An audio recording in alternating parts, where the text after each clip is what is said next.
the other nations have idols or gods attached to them. So when the nations got together, let me show you what was really discussed under the satanic round tables. All right, Shabbat Shalom, brothers and sisters. How's everybody feeling today? All praise to the Most High. All right. Oh, how's everybody doing with their spiritual exercise? Everybody has been practicing? No, don't sound like everybody. It sound like one person. Now take that seriously, though. Take it very seriously. Take the exercise very seriously. This is something that we had to really, really strive for and to actually endure. All right? All right, so we're going to have somebody new come and do a lesson today. We have our brother and officer, Michael Jordan, who's going to bring forth a profound lesson today. So let's give all praise and glory to the Most High.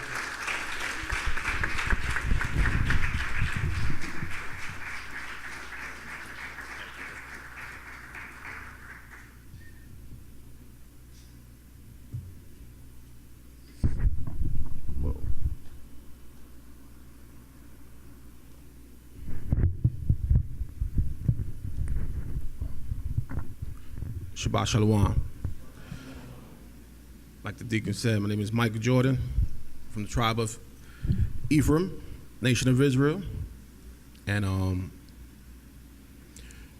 got a lesson today, and the lesson is called Leaven of the Pharisees. It could be called Leaven of the Rulers as well, because he doesn't just go into the Pharisees, he goes into the rulers as well.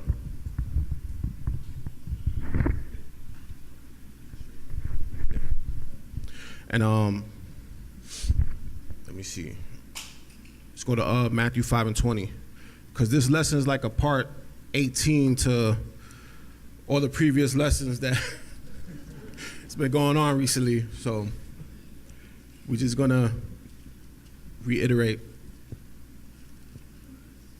because as leaders, we are supposed to keep the body in remembrance of all things. All right, 5 and 20. So read Matthew 5 and 20. It's the book of Matthew chapter 5 verse 20. For I say unto you that except your righteousness shall exceed the righteousness of the scribes and Pharisees, ye shall in no case enter into the kingdom of heaven. Right, so we done heard this precept a bunch of times, in previous lessons. So I thought it was fitting that I'll start my lesson with this precept, because if our righteousness don't exceed the righteousness of the Pharisees, we're not going in, So let's go into Mark 8 and 11.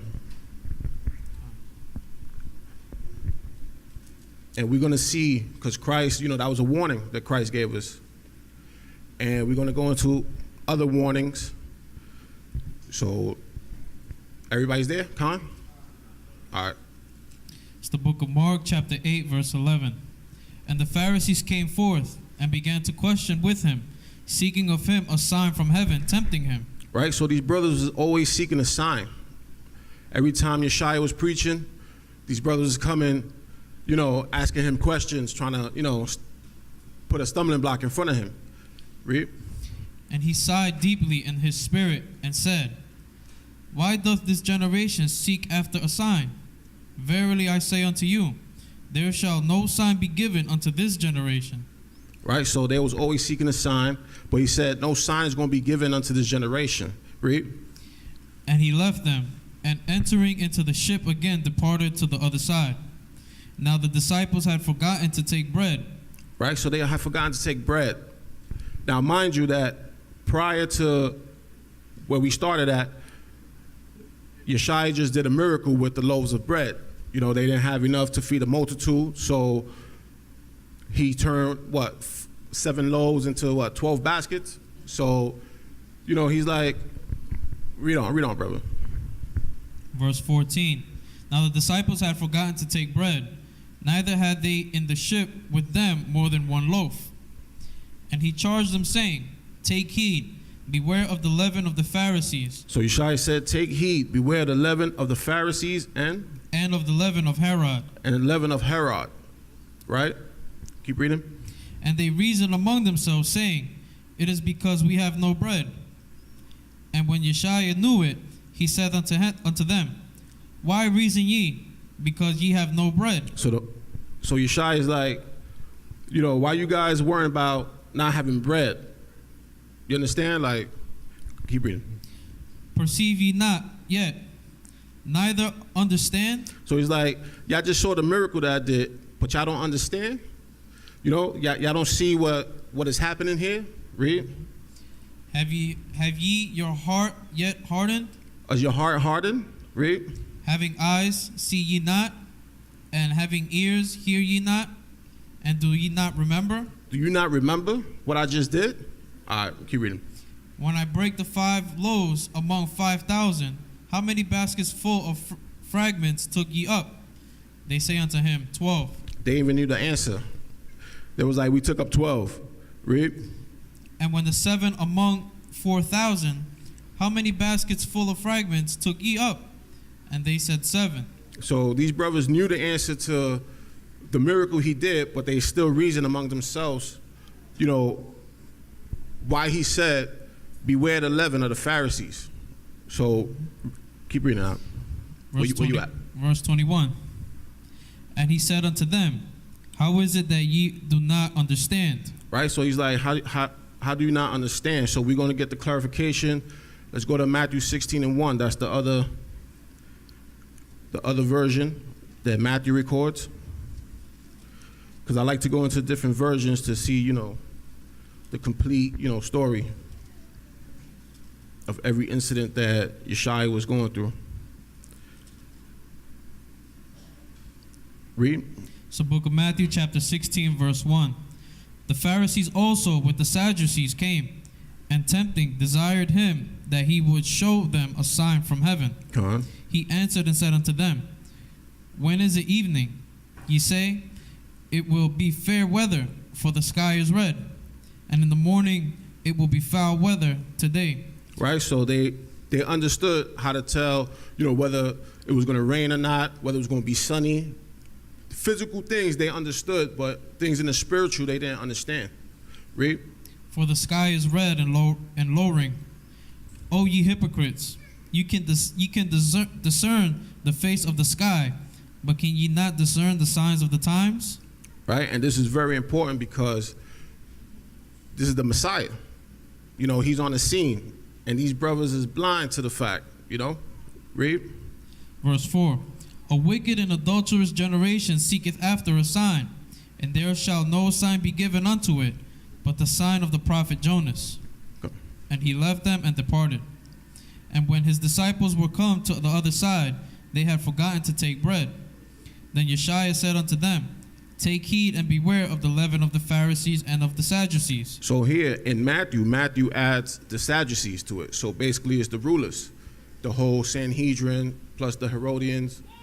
It's everybody. He's saying beware of their leaven, right? So keep going.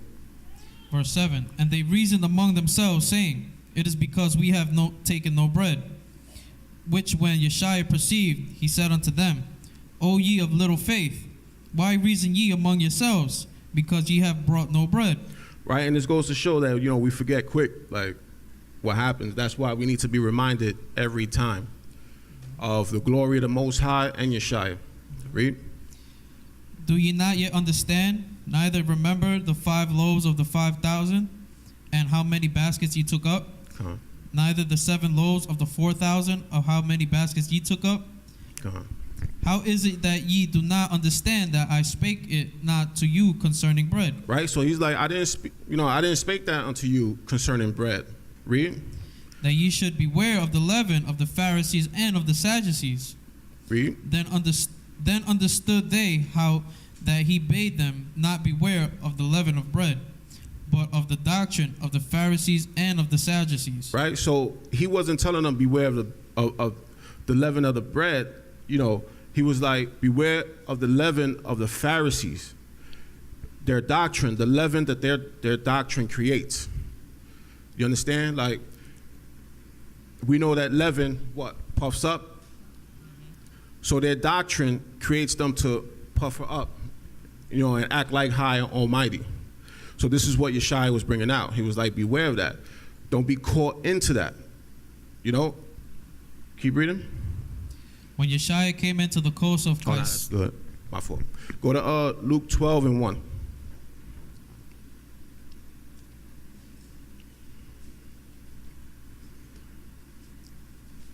And this is the last one concerning this one, concerning the leaven of the Pharisees. Read. It's the book of Luke, chapter 12, verse 1. Everybody there? All right. In the meantime, when there were gathered together an innumerable multitude of people, insomuch that they trode one upon another, he began to say unto his disciples, first of all. Right, and this is the time where, like I told y'all, he saw the multitude, but he couldn't feed them. So this is the same, it's just shortened. Read. Beware ye of the leaven of the Pharisees, which is hypocrisy. Which is hypocrisy. Right? Keep reading. For there is nothing covered that shall not be revealed, neither hid that shall not be known. Come on. And, this is profound because these scriptures, is coming to life more and more every time we read them. Go ahead. Keep reading. Verse 3. Therefore, whatsoever ye have spoken in darkness shall be heard in the light, and that which ye have spoken in the ear in closets shall be proclaimed upon the housetops. Right, so all the murmurings that goes on in Israel, when you murmur to one another, it's going to come out no matter what. Read. And I say unto you, my friends, be not afraid of them that kill the body, and after that have no more that they can do. But I will forewarn you whom ye shall fear. Fear him which after he hath killed hath power to cast into hell. Right, so don't fear man. Fear the Most High, because he got the power to kill you and to put your body in the lake of fire. All man could do is kill the body, and that's it. If you're spiritual and you're in the right path, you'll be living forever, eternal life. So basically, let's go to Matthew 23, verse 1, because he said, beware ye of the leaven of the Pharisees, which is hypocrisy, right? So when we go to Matthew 23, we start seeing that Yeshua starts revving up against the Pharisees and the Sadducees. He starts, going at them. And there's a lot of things that, he brings out that kind of scorns them, because we know that the word cuts. So Matthew 23, Yeshua is going in. Read. It's the book of Matthew, chapter 23, verse 1. Then spake Yeshua to the multitude and to his disciples, saying, the scribes and the Pharisees sit in Moses' seat. All therefore, whatsoever they bid you observe. Right, so he's like, the scribes and Pharisees sit in Moses' seat, meaning they hold the law. They're the ones that teach. Read. Whatsoever they bid you observe, that observe and do, but do not ye after their works. So he's basically saying, like, whatever they read out of the book, listen, but whatever their actions are, don't do it. Read. For they say and do not. For they say and do not. That's one of the meanings of hypocrisy. Read.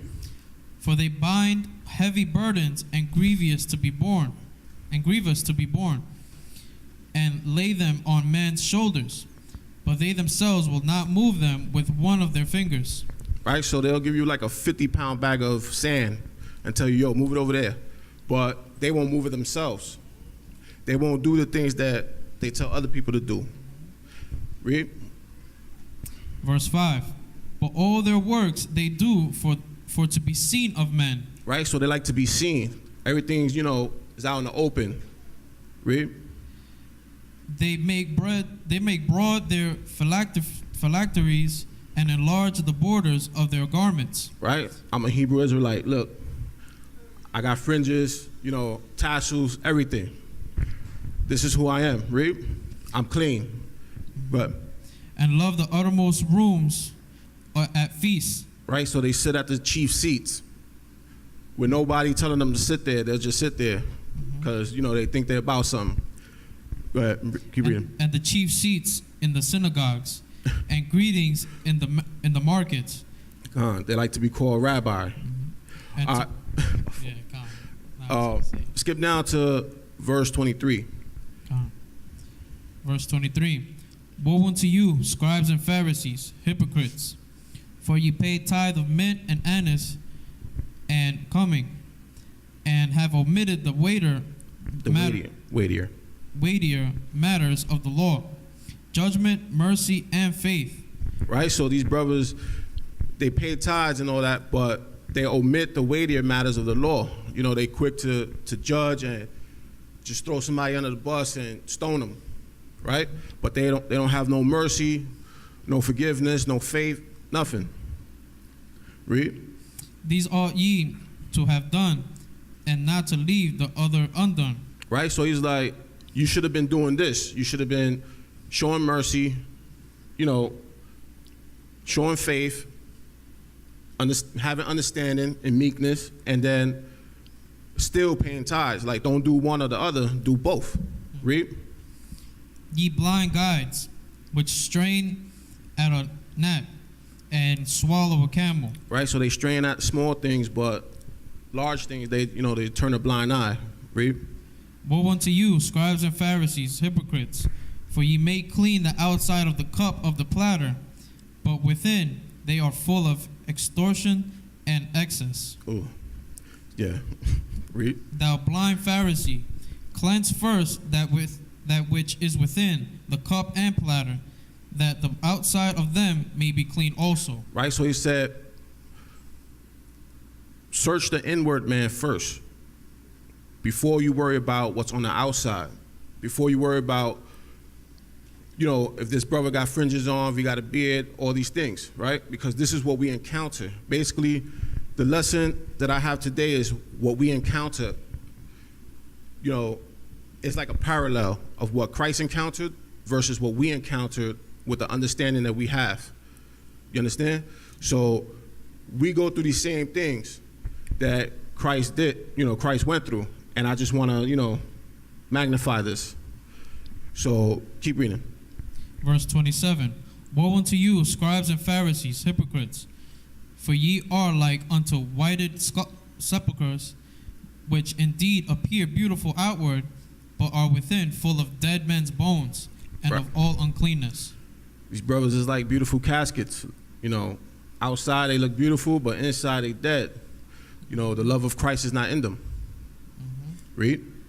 Even so ye also outwardly appear righteous unto men, but within ye are full of hypocrisy and iniquity. Come on. Keep reading. Let me see. Keep going. Woe unto you, scribes and Pharisees, hypocrites, because ye build the tombs of the prophets and garnish the sepulchres of the righteous. Right. So these brothers will decorate the tombs and be like, this was Jeremiah. He did great works. This was Isaiah. He was one of the best prophets. Read. And say, verse 30, and say, if we had been in the days of our fathers, we would not have been partakers with them in the blood of the prophets. Right, so they'll say this and be like, oh, we was, there back then, we would have never done this to them. Read. Wherefore ye be witnesses unto yourselves, that ye are the children of them which killed the prophets. So these are the children that killed the prophets. They bear witness on their own account. That they're the same people who killed the prophets. Why? Because we know that the Pharisees, they killed the Messiah. This reminds me, it kind of relates to, I was doing research the other day, and because I was wondering why Andrew Jackson is on the $20 bill, right? I don't remember no significant, historical event that he did. So I was like, why is this brother on the $20 bill? But as I did research, I realized that Andrew Jackson, he terminated the second bank, the U.S. bank, which was the U.S. Central Bank. So I was like, oh, wow, that's crazy. So, his enemies was the bankers. Years later, you had Abraham Lincoln, who also was against the bankers. And he said, I got two enemies, right? The one in the front is the South, but the one in the back is the bankers. He said the one in the back is the worst. And we all know that they assassinated Lincoln. But it's like how this compares is when you see this. All right, so the central bankers, they came back in under the Federal Reserve in 1913 under Woodrow Wilson, right? In 1914, they put Abraham Lincoln on the $5 bill, and in 1928, they threw on Andrew Jackson on the 20. So this kind of is the same, in the same breath, they decorate the tombs of the ones, of the ones of the enemies. Like, it's crazy. So, when I read that precept, I was like, that kind of relates. But let's go to read the next verse. Verse 32. Fill ye up then the measure of your fathers. Right, so fill ye up the measures of your fathers, because we all know that we could carry traditions of our fathers. So let's go to Jeremiah 16:10. Because especially, when we come in, when we had not the truth, we was in heavy traditions. Just like these Pharisees. Read 16:10 now. Everybody's there? Book of Jeremiah, chapter 16, verse 10. And it shall come to pass, when thou shalt show this people all these words, and they shall say unto thee, wherefore hath the Lord pronounced all this great and evil against us? Right, so it's like, why is this destruction coming towards us? What do we do to deserve this? Read. Or what is our iniquity?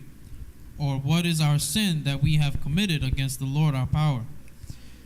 Then shalt thou say unto them, because your fathers have forsaken me, saith the Lord, and have walked after other gods, and have served them, and have worshipped them, and have forsaken me, and have not kept my law.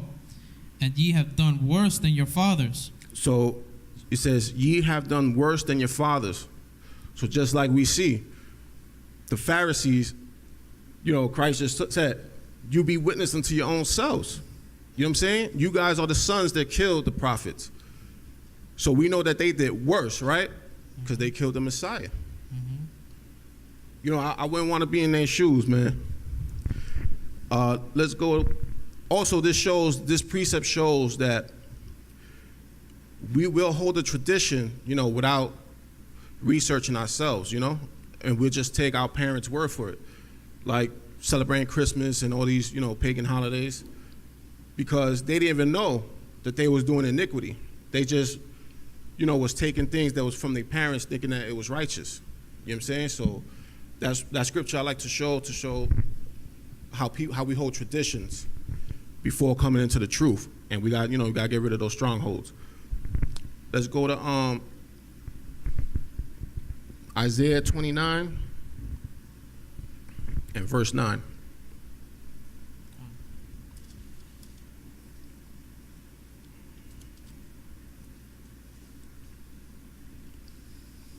Everybody there say con? Isaiah chapter 29, verse 9. Stay yourselves and wonder. Right, so he's like, pause and think about this. Read. Cry ye out and cry.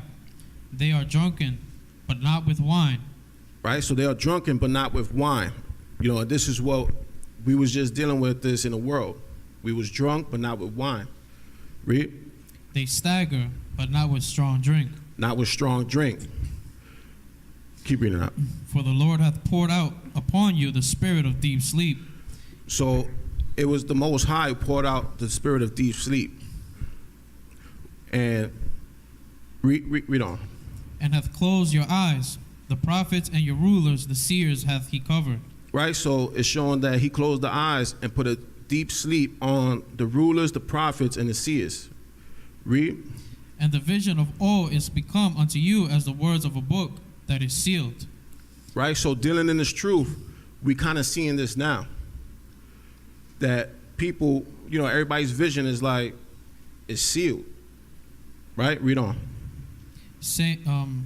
Which men deliver to one that is learned, saying, read this, I pray thee. And he saith, I cannot, for it is sealed.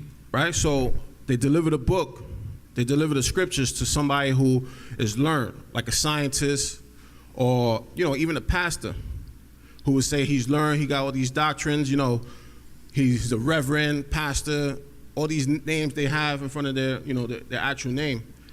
And, it kind of makes me laugh, but it's kind of sad because, Elder Rawchaa, he just had a debate, and the pastor, he didn't even bring the book. Could it be that it was sealed? No understandings coming forth. So, he said he's a learned brother, but he didn't bring the book. Keep reading out. And the book is delivered to him that is not learned, saying, read this, I pray thee. And he saith, I am not learned. Right? So the brothers that, they can't read, they, ignorant in a sense, they won't understand this because there's nobody to teach it to them. You understand? So they won't be able to read it. Keep reading out. Verse 13. Wherefore the Lord said, for as much as this people draw nigh with their mouth, and with their lips do honor me, but have removed their heart far from me. Right? So we always saying we love the Most High, but we have to examine ourselves whether we follow him with our hearts instead of just honoring him with our lips. Keep reading. And their fear toward me is taught by the precepts of men. Right? So the fear of the Most High is taught by the precept of men, saying that we could eat pork, that, the law's done away with. Start at Matthew, without understanding of the Old Testament. These are the things these are the precepts of men. If you break one law, you break them all, not having that understanding that he's talking about respect of persons. Read. Verse 14. Therefore, behold, I will proceed to do a marvelous work among this people, even a marvelous work and a wonder. Right? So all this is could be added on to the Pharisees, but also in our generation as well. This is across the board for every generation. So read that again, brother. Verse 14. Therefore, behold, I will proceed to do a marvelous work among this people, even a marvelous work and a wonder. Right? So in the time of the Pharisees, there was a marvelous work being done. It's just probably when they read this, they probably thought it was going to be sparks and all these different type of things, but it was subtle. It was subtle works that was considered wonderful. Because the Most High don't deal in glamour. He just does everything subtle. Read. For the wisdom of their wise men shall perish, and the understanding of their prudent men shall be hid. Right. Woe unto them that seek deep to hide their counsel from the Lord, and their works are in the dark. And they say, who seeth us, and who knoweth us? And these are the people who try to hide the truth through science and say that it's a heliocentric theory instead of a geocentric theory, and so on and so forth. Read. Verse 16. Surely your turning of things upside down shall be esteemed as the potter's clay. For shall the work say unto him that made it, he made me not? Right? There is no God. We came from rocks. Read. Or shall the thing framed say of him that framed it, he had no understanding? God didn't make us perfect. If he would have put a atom right here, we would have been smelling flowers from deep. It makes no sense at times. Read. It is not yet a very little while, and Lebanon shall be turned into a fruitful field, and the fruitful field shall be esteemed as a forest. Come, read. And in that day shall the deaf hear the words of the book, and the eyes of the blind shall see out of obscurity. Right. So in that day, everybody's gonna hear. The deaf is gonna hear, and the blind is gonna see. Read. And out of darkness, the meek also shall increase their joy in the Lord, and the poor among men shall rejoice in the Holy One of Israel. And this is what he was saying on the Sermon on the Mount. in Matthew 5, the meek, shall inherit the kingdom, and so on and so forth. Keep reading out. For the terrible one is brought to naught. Right, so Satan's going to be brought to naught. Everybody who follows him is going to be brought to the same level. Read. And the scorner is consumed, and all that watch for iniquity are cut off. And all that watch for iniquity are cut off. We got people who come to church just to do that. Watch for iniquity, to see if this is the right church. Read. That make a man an offender for a word. Make a man an offender for a word.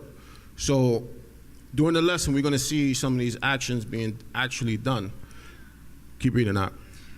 And lay a snare for him that reproveth in the gate. Right. So those who are bringing a word in the gates, they try to trip them up. Try to have them, say, oh, yo, they saying false doctrine. Read. And turn aside the just for a thing of naught. Therefore, thus saith the Lord, who redeemed Abraham concerning the house of Jacob. And Jacob shall not now be ashamed, neither shall his face now wax pale. Come on. So give me Mark 3 and 1. Let's go to Mark 3 and 1.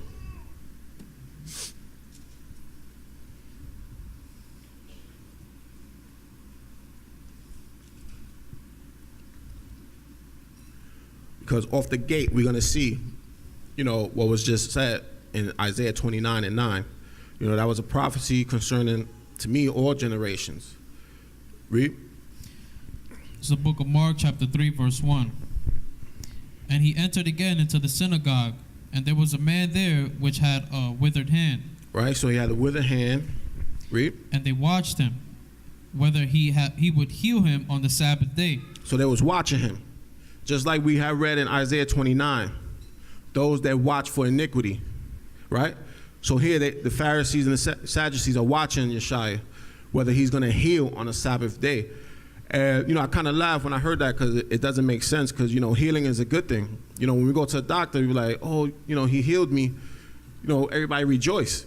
But to hear that, the Pharisees is like, he would, and they watched him, whether he would heal him on the Sabbath day, that they might accuse him. That's kind of like contradicting, So keep reading out. That they might accuse him. Verse 3. And he saith unto the man which had the withered hand, stand forth. And he saith unto them, is it lawful to do good on the Sabbath days? Right. So it's like Yeshua tells the man to, stand up. He's like, stand up. And then he asked them, because he knew it was going to be a stumbling block to them. So he's like, read that again, read verse 4. And he said unto them, is it lawful to do good on the Sabbath days, or to do evil, to save life, or to kill? But they held their peace. This question is like the equivalent to the question that when they asked him, what authority do you do this? And he's like, all right, I answer that question if you answer this question. And then they stood quiet because they couldn't really answer it. This is the same thing. Read. Verse 5. And when he had looked round about on them with anger, being grieved for the hardness of their hearts, he saith unto the man, stretch forth thine hand. And he stretched it out, and his hand was restored whole as the other. Right? So it shows that Yeshua understood that what he was about to do was going to be a stumbling block to them, and they was going to have, he was angry towards them, that they was going to have a hardness in their heart. So, keep going on. Verse what 6. What verse you in? Verse 6. 6. Keep it reading. And the Pharisees went forth, and straightway took counsel with the Herodians against him, how they might destroy him. Right? So we see that the Pharisees went forth and straightway took counsel with the Herodians. So it's like these brothers, they didn't really agree with the Herodians, but when it came to Christ, they were constantly, joined together with the Pharisees, Sadducees, and the Herodians to see how they could destroy this man. Let's go to John 9. This is another account You know, because the Pharisees, man, you know, what Christ was doing, you know, it was a stumbling block to them. Flies in my face. So, give me John 9:1. We're going to see another account because we just going, I like to call these the Acts of the Pharisees. So, It's the book of John, chapter 9, verse 1. And as Yeshua passed by, he saw a man which was blind from his birth. And his disciples asked him, saying, Master, who did sin, this man or his parents? right? So it was common knowledge that if somebody was born blind, somebody must have sinned, whether his parents or, you know, him himself. Read. That he was born blind? Yeshua answered, Neither had this man sinned, nor his parents, but that the works of the Most High should be made manifest in him. Right? For the marvelous works, the marvelous wonders that was going to happen that we read in Isaiah 29. This guy was born just for that. Read. Verse 4. I must work the works of him that sent me. While it is day, the night cometh, when no man can work. As long as I am in the world, I am the light of the world.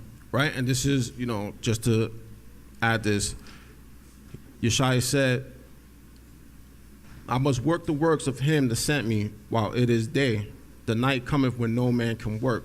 Meaning, you know, there's another precept that you add to the lesson that the brother from Albany, Deacon Hazak, when he brought out that Yeshua is going to be coming out at night, you could also use that.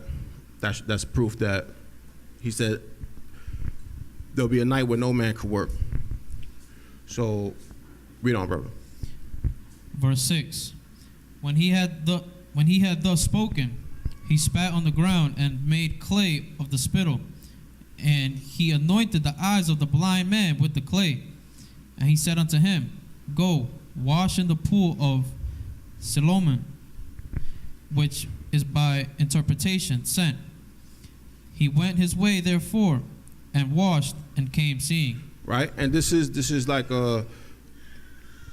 although this was a physical action, but to me this was spiritual, because what follows, you'll see that, you know, the guy was open spiritually as well. He said, read verse 7 again. And he said unto him, Go, wash in the pool of Siloam, which is by the interpretation sent.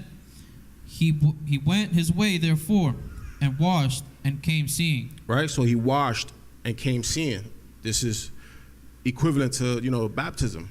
You know, when we get baptized, the Holy Spirit, you know, comes within us, and then we start able to break things down. You know, the vision becomes clear. We start seeing things more clear. Go down to verse 13. Verse 13. They brought to the Pharisees him that aforetime was blind, and it was the Sabbath day when Yeshua made the clay and opened his eyes.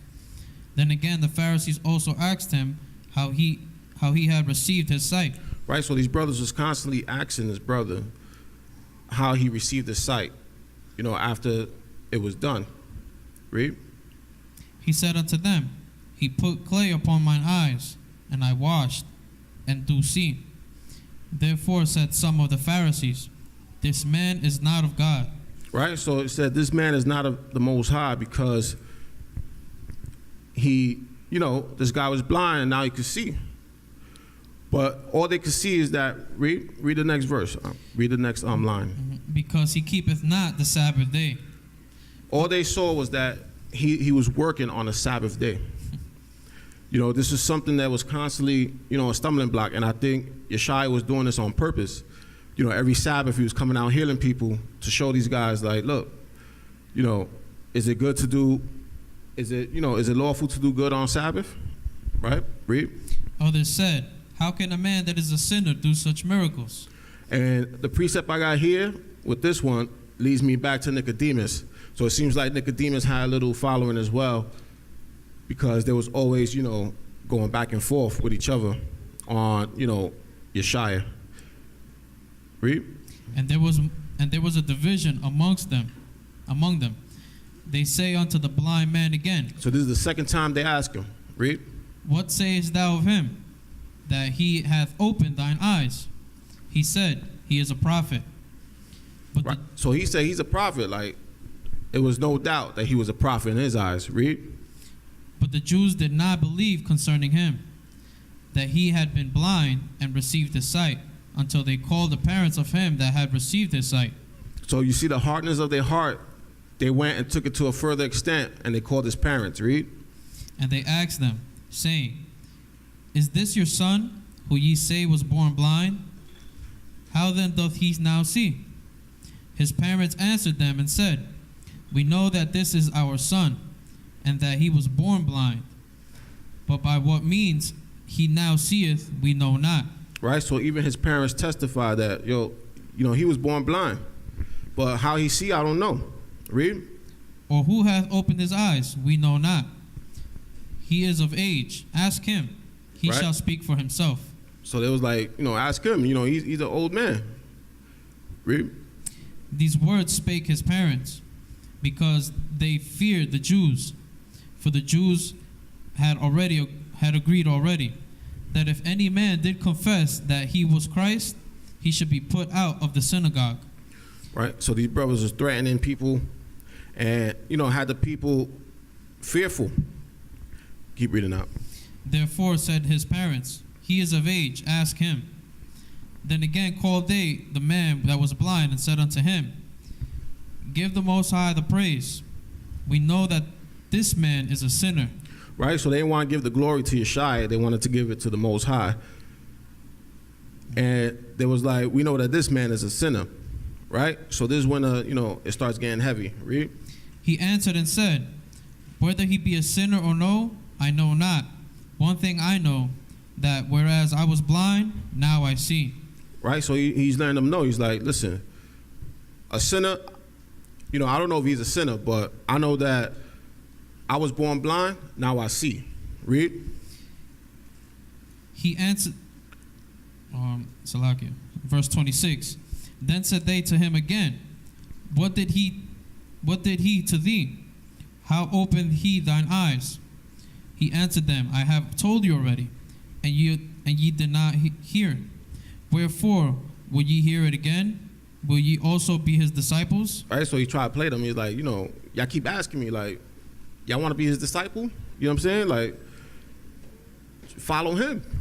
Understand how he did it. Go ahead, read. Then they reviled him and said, Thou art his disciple, but we are Moses' disciples. Right? So it's like, nah, you his disciple. We're Moses' disciple.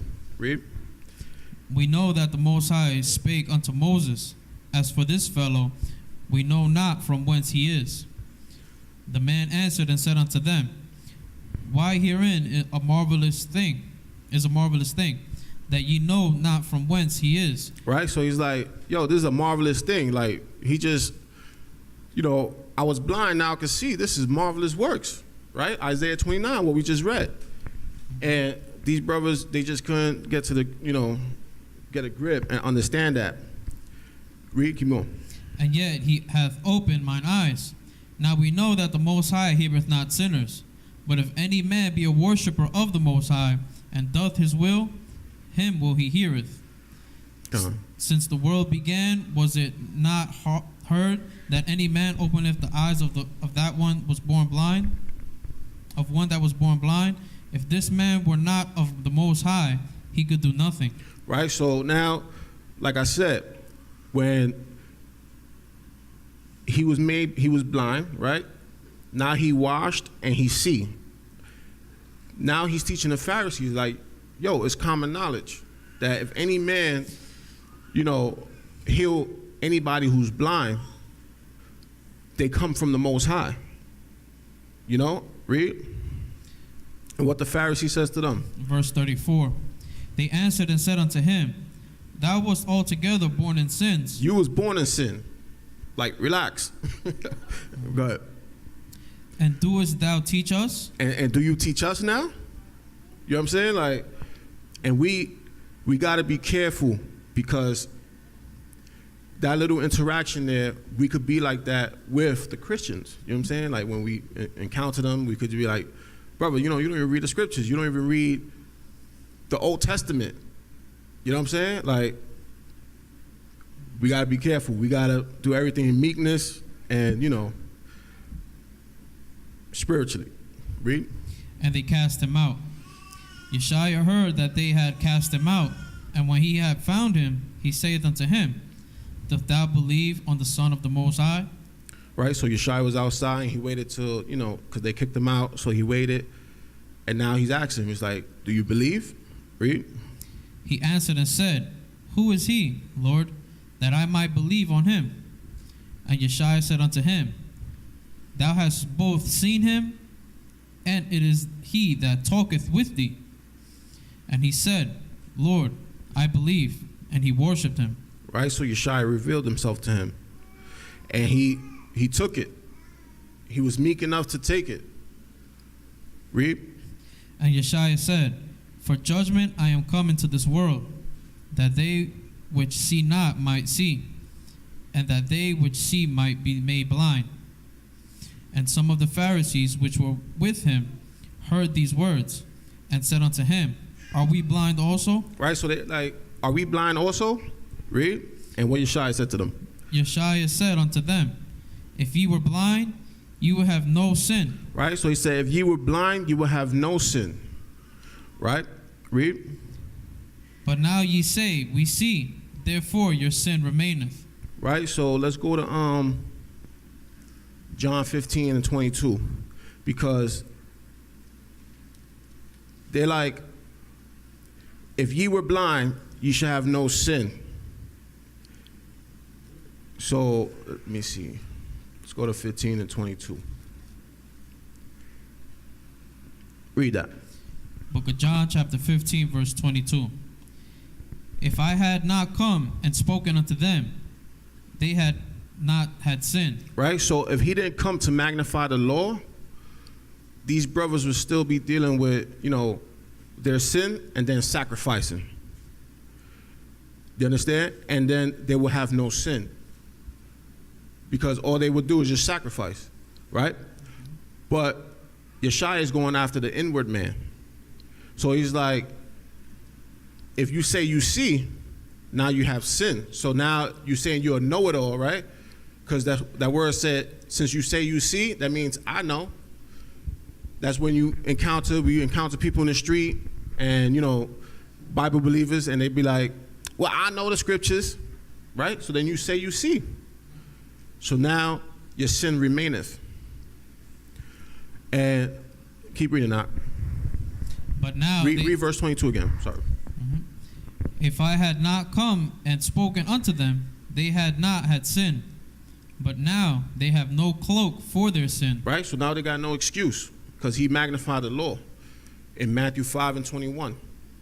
When he said, if you look upon a woman, you committed adultery in your heart already. So read on, bro. Verse 23. He that hateth me, hateth my Father also. Right? So we see that the Pharisees hated Christ, so which in terms means that they hated the Most High as well. Read. If I had not done among them the works which none other man did. Right? So he said, if I have not done among them the works which none other man did. Read. They had not had sin. Right? So if I came like a regular person, like a regular prophet, read. But now have they both seen and hated both me and my Father.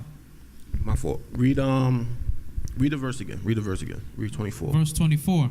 If I had not done among them the works which none other man did, they had not had sin.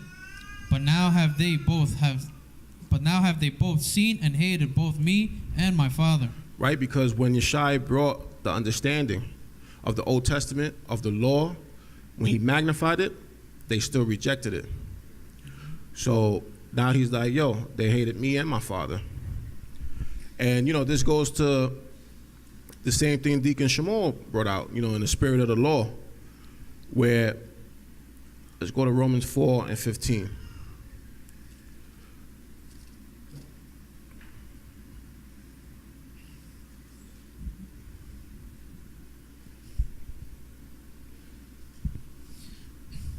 It's the book of Romans, chapter 4, verse 15. Because the law worketh wrath, for where no law is, there is no transgression. Right? So if he didn't bring the understanding, this is why he was like, if I didn't come, doing these works, these brothers would have not had, no sin. Because where there's no law, there's no sin. You understand? So he was bringing forth like an understanding there. Let me see. And then, read the first part again, 15. Because the law worketh wrath. Right? Because the law worketh wrath. That's what Deacon Shamal brought out. Once we know the law, it starts tearing us up inside because we know we're living falsely. You know what I'm saying? So all that's connected with what Yeshai brought out in John 9 and 41. So let's go to Acts 22, verse 1.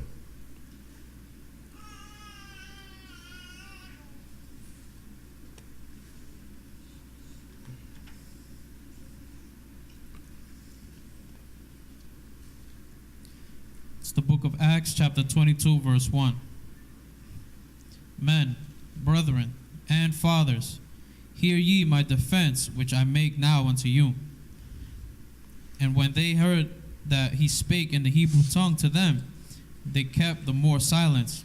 And he saith, I am verily a man, which am a Jew, born in Tarsus, a city in Cilicia. Right? So this is Paul giving his testimony because prior to that, there was people coming against him saying that Paul was teaching against the law. So now he was captured by, the rulers, and now he's giving his testimony. Read. Yet brought up in this city at the feet of Gamaliel, and taught according to the perfect manner of the law of the fathers. Right? So he's like, I taught according to the perfect manner of the law of our fathers. Read. And was zealous towards the Most High, as ye all are in this day. And we see this with our Christian brothers. They zealous. They street preach as well. Every time they hear the word of God, they ready to come and listen or give feedback, I should say. Read. And I persecuted this way unto the death, binding and delivering into prisons both men and women, as also the high priest doth bear me witness. Right. So the high priest know who I was. Read. And all the estate of the elders, from whom also I received letters unto the brethren, and went to Damascus to bring them which were there bound unto Jerusalem for to be punished. Right, so he was bounding people up, putting them in jail, you know what I'm saying, so they could be punished. Read. And it came to pass that as I made my journey and was come nigh unto Damascus about noon, suddenly there shone from heaven a great light round about me. And I fell unto the ground and heard a voice saying unto me, Saul, Saul, why persecutest thou me? Right, so we know that this is Yeshua coming to Paul, and he's asking him, Saul, why you persecuted me? Read. And I answered, Who art thou, Lord? And he said unto me, I am Yeshua of Nazareth, whom thou persecutest. And they that were with me saw indeed the light, and were afraid, but they heard not the voice of him that spoke to me. Right, so this is the same way when they was at the mountain, right? Mm-hmm. They saw the light, but they was afraid, so they ran away. Read. Verse 10, And I said, What shall I do, Lord? And the Lord said unto me, Arise, and go to Damascus, and there it shall be told thee of all things which are appointed for thee to do. Right, so Paul was commanded to go to Damascus to read on. Verse 11, And when I could not see for the glory of that light, being led by the hand of them that were with me, I came into Damascus. Right, so Paul was made blind. Read. And one Ananias, a devout man, according to the law, having a good report of all the Jews which dwelt there, came unto me and stood and said unto me, Brother Saul, receive thy sight. And the same hour I looked up upon him. And right. So he was made blind, and now it says, Brother Saul, receive thy sight. Read. And he said, The Most High of our fathers hath chosen thee, that thou shouldest know his will, and see that just one, and shouldest hear the voice of his mouth. For thou shalt be his witness unto all men of what thou hast seen and heard. Right, so Paul was called to be one of the 12 apostles, 12 disciples. Read. And now why tarriest thou? Arise and be baptized, and wash away thy sins, calling on the name of the Lord. So y'all see the pattern here? Paul was made blind. Now he see, and he went to go wash, showing that baptism is, very important. Is spiritual. It washes away your sins. So it is a part of Christ's doctrine. Mm-hmm. And we definitely have to do it. And we're going to encounter camps that go against this. You understand? They will tell you that it's the washing of the word. But we physically see here that Paul went to go wash. The blind man had to go wash his eyes. Keep reading now. Verse 17. And it came to pass that when I was come again to Jerusalem, even while I prayed in the temple, I was in a trance, and saw him saying unto me, Make haste, and get thee quickly out of Jerusalem, for they will not receive thy testimony concerning me. Right? So he's like, make haste, because they're not going to receive me. Go ahead. They're not going to receive thy testimony concerning me. And, this goes to all of us because it's very similar. But read on. Verse 19. And I said, Lord, they know that I imprisoned and beat in every synagogue them that believed on thee. And when the blood of thy martyr Stephen was shed, I also was standing by and consenting unto his death, and kept the raiment of them that slew him. Right? So Paul was keeping the raiments of the people that was slaying Stephen, the martyr. Right? But he's also saying, because Christ is like, yo, get out of there, because, they're not going to receive you concerning me. Mm-hmm. So he's like, yo, but they know me. They know what I was doing. They know that I was here, stoning these people, bounding these people up. And, we all have the same testimony, because when we with our friends, we're like, they'll receive this. I used to chill with them in the club. I used to do this with them. I used to do that with them. But now when you bring Christ to them, they will turn their face. I remember, I was a comedian in my crew, right? I was the comedian of the crew. And I would tell a story, I would tell a story, all the abomination stories, and I'll be center and, and they'll all be around me like, yo, that's funny, yeah.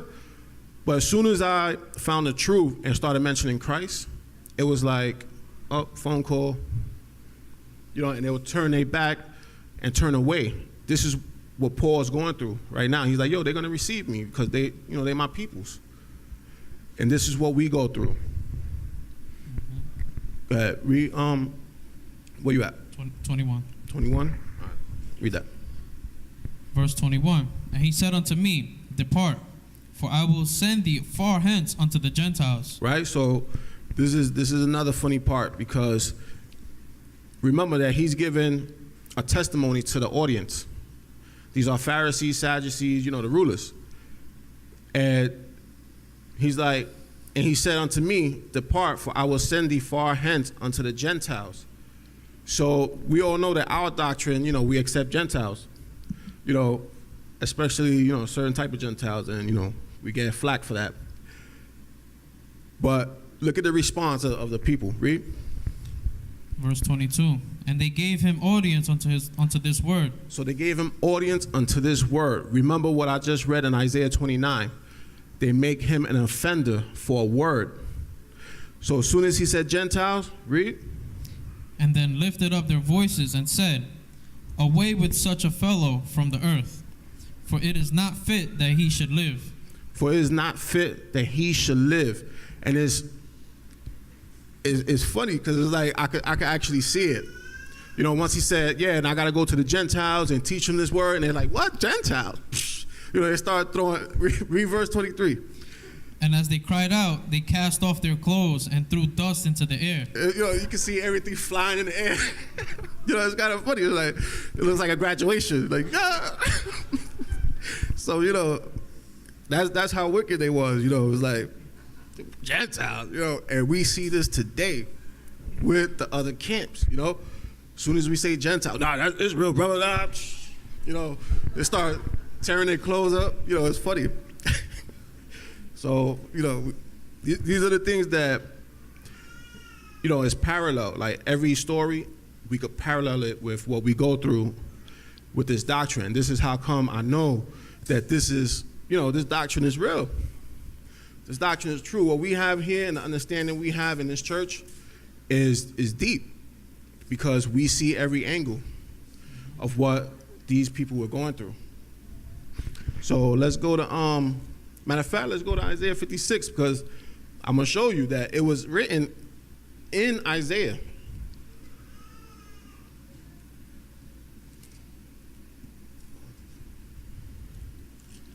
Because we know that they had the book of Isaiah. You know, they had it with them.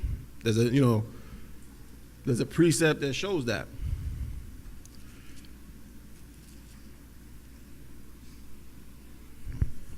Everybody's there?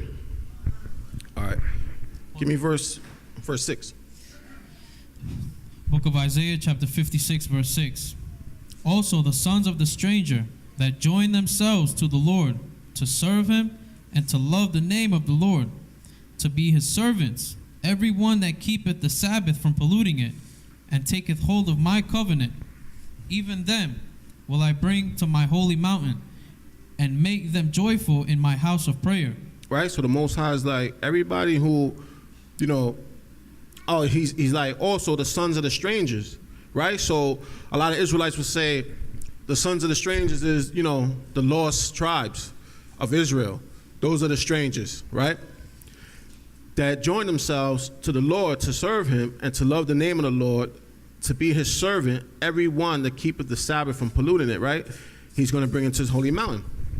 So keep reading that. Mm-hmm. Their burnt offerings and their sacrifices shall be accepted upon mine altar, for mine house shall be called an house of prayer for all people. For Israel. For all people. For Northern Kingdom. For all people. All right. For Judah. For all people. All right. Read. The Most High Power, which gathereth the outcasts of Israel, saith, Yet will I gather others to him. Right? Yet will I gather others. So outside the strangers, there's going to be others gathered to him, showing that these are the Gentiles. So how can they miss this? Because they wasn't reading the word. Like, they wasn't reading it. And, you know, that parallels with what we deal with when we dealing with the Christians. You know, it's like, yo, it's pretty clear. You know, Isaiah 66 said, anybody he finds when he comes back eating pork is going to be destroyed. No, but pork is sanctified. You know, like, this is crazy. It's like we don't read. And also, you know, in this church, when we read the law, when we read the law, we shouldn't do it as tradition. We should always read it to try to understand what we're reading. Give me Acts 23. We're going to continue with Paul's persecution.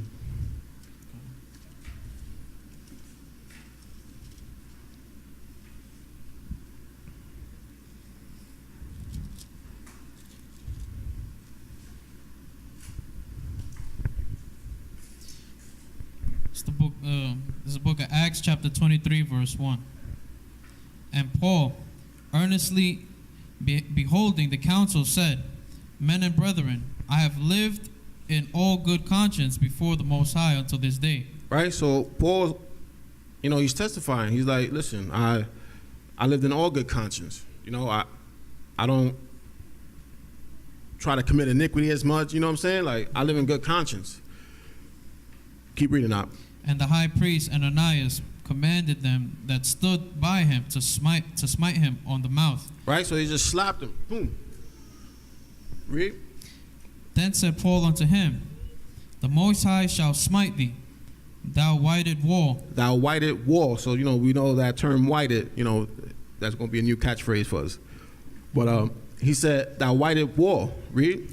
For sittest thou to judge me after the law, and commandest me to be smitten contrary to the law? Right? So right at that very moment, they was breaking the law.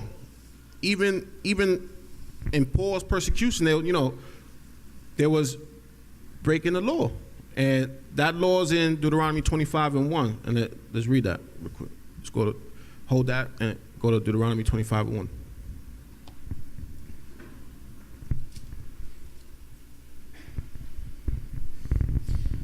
It's Deuteronomy chapter 25, verse 1.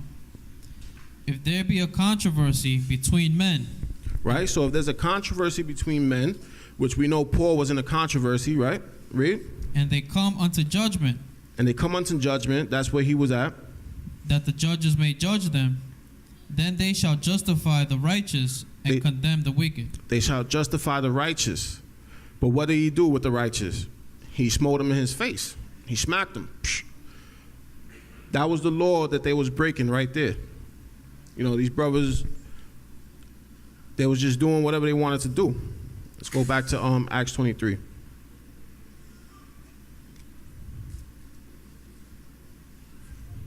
Verse 4. Acts chapter 23, verse 4. And they that stood by said, revilest thou the Most High priest? Then said Paul, I wist not, brethren, that he was the high priest. Right? So they asked him, was like, you going to disrespect the high priest? And he's like, I wish he wasn't the high priest. Read. For it is written, thou shalt not speak evil of the ruler of thy people. So he gave him a precept. Read. Mm-hmm. But when Paul perceived that one part were Sadducees and the other Pharisees, he cried out in the council. Right? So Paul was using wisdom here. Because he realized one part was Pharisee, one part was Sadducees. Read. Men and brethren, I am a Pharisee, the son of a Pharisee. Of the hope and resurrection of the dead, I am called in question. But we know that Paul was called in question because they said he was teaching against the law. So he used wisdom saying, I'm called of the hope and resurrection of the dead. Right? Read. Verse 7. And when he had said, there arose a dissension between the Pharisees and the Sadducees, and the multitude was divided. Right? So now there's a division. Now they're arguing. Read. For the Sadducees say that there is no resurrection, neither angel nor spirit, but the Pharisees confess both. Right? Because Pharisees was more, they believed in a physical thing. Like, they had to see it in order to believe it. Like, it was, that can't happen. It doesn't make sense. But the Pharisees was more like, not spiritual, but like they believed in resurrection and other things, angels and everything, Read. And there arose a great cry, and the scribes that were of the Pharisees part arose, and strove, saying, we find no evil in this man. Right? So as soon as they found out he was a Pharisee, they was like, yeah, we find no evil in this man. Like, showing, that showed that they had respect to persons because, I could see them like looking at each other like Pharisee. You know what I'm saying? Giving them the look like, he's good, Pharisee. And, they was just like, he's good. Read. But if a spirit or an angel had spoken to him, let us not fight against the Most High. And that's kind of like funny. It was like, let us not fight against the Most High. But they was doing that throughout the whole gospel, fighting against the Most High. But once they found out he was a Pharisee, they didn't want to fight against that. Let's not fight against the Most High. Read. Verse 10.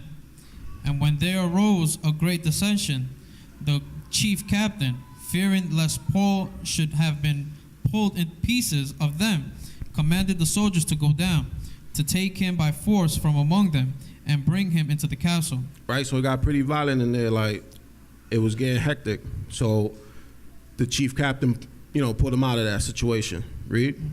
And the knight following the Lord stood by him and said, Be of good cheer, Paul, for as thou hast testified of me in Jerusalem, so must thou bear witness also at Rome. Right, so now he got to do this all over again at Rome. Read. Verse 12. And when it was day, certain of the Jews banded together and bound themselves under a curse, saying that they will neither eat nor drink till they had killed Paul. Now it's funny because it said they bound themselves under a curse, saying that they would neither eat nor drink. So they're going to fast until Paul's dead, right?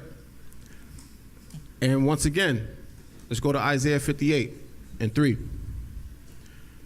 Because I'm going back to the book of Isaiah because it's like we know that this was in their possession, but it seems like they just wasn't reading it.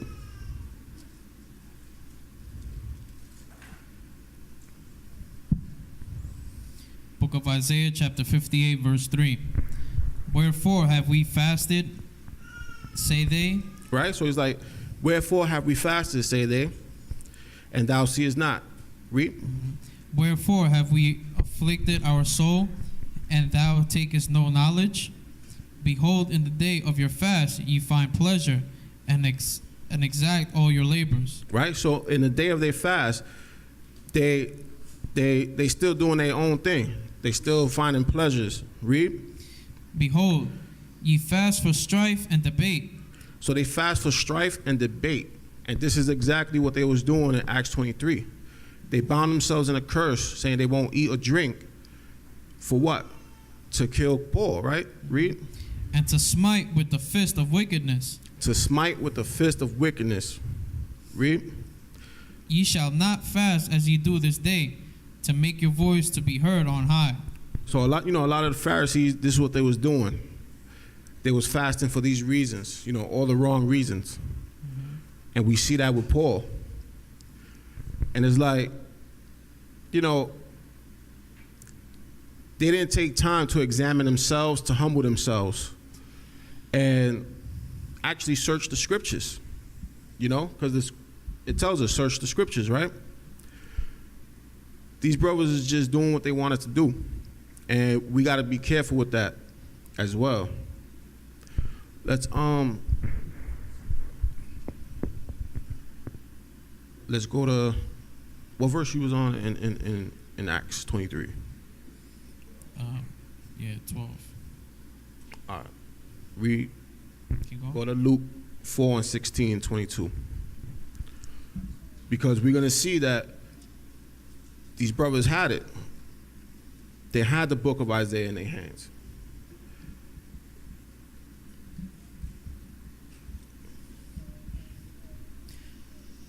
Book of Luke, chapter 4, verse 16. And he came to Nazareth, where he had been brought up, and as his customs was, he went into the synagogue on the Sabbath day and stood up for to read. And there was delivered unto him the book of the prophet Isaiah. You see? That's the precept we go to prove that the book of Isaiah was in their possession. So you kind of wonder, what these brothers was reading, because there wasn't no New Testament there. It was only the Old Testament. The book of Isaiah was delivered unto the Messiah. Mm-hmm. Keep reading that. And when he had opened the book, he found the place where it was written, The Spirit of the Lord is upon me, because he hath anointed me to preach the gospel to the poor. He hath sent me to heal the brokenhearted, to preach deliverance to the captives, and recovering of sight to the blind, to set at liberty them that are bruised. So mind you that what he's reading is in the book of Isaiah, and that's everything that he was doing in his walk. That's why he said, if you judge me off my works, they good. What are you judging me on? Because it's kind of crazy. What verse you in? 19. 19, keep reading. To preach the acceptable year of the Lord, And he closed the book, and he gave it again to the minister and sat down. And the eyes of all them that were in the synagogue were fastened on him. And he began to say unto them, this day is this scripture fulfilled in your ears. Right? So he's like, this day the scripture is fulfilled in your ears. So they, they understood this. Like, when he was bringing out when he was magnifying the law, bringing out, the truth, these brothers was hearing, but they didn't want to receive it.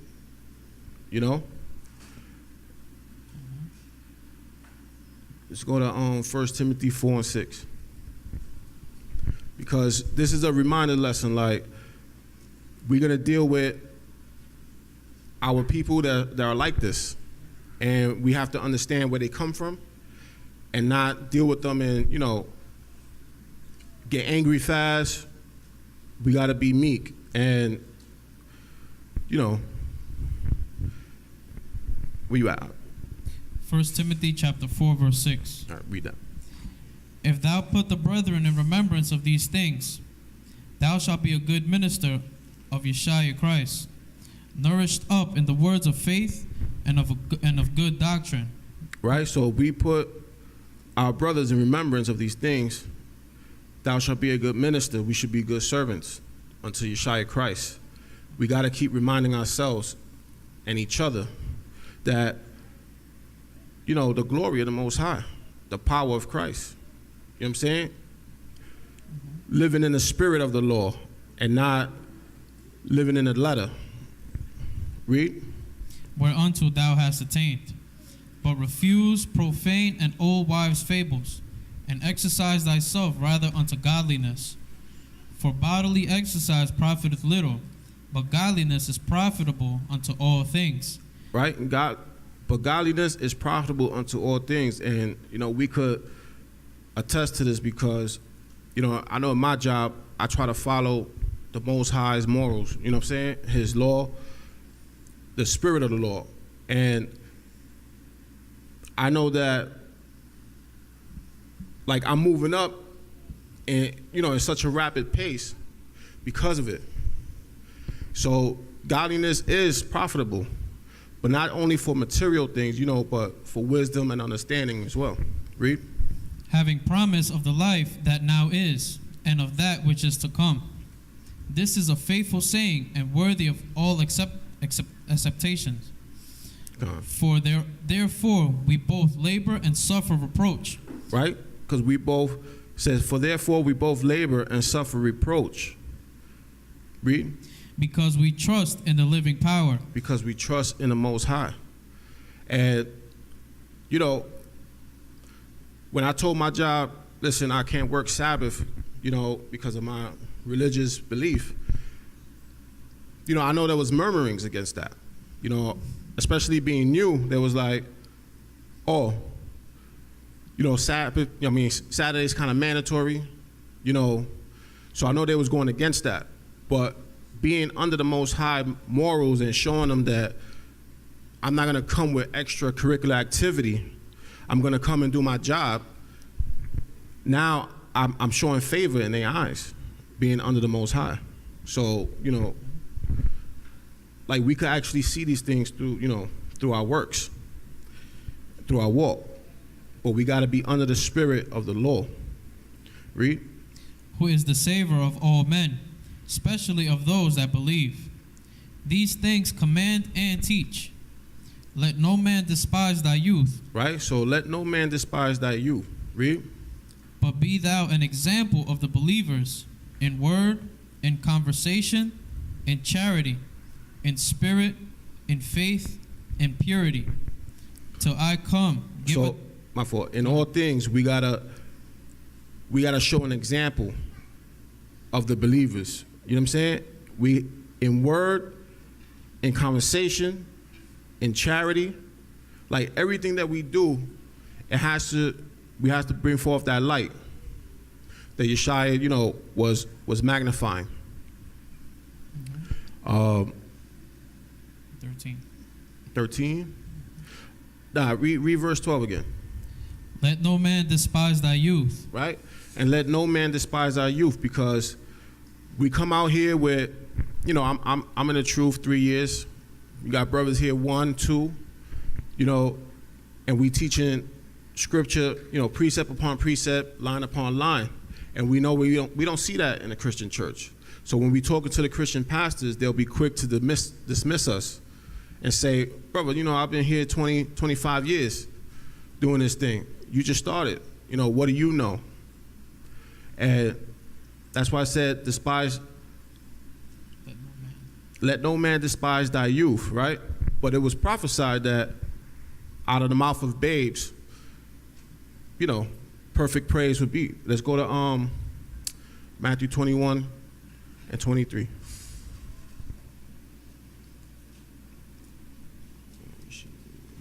Is it Matthew 21, 23? Matthew 21, 16.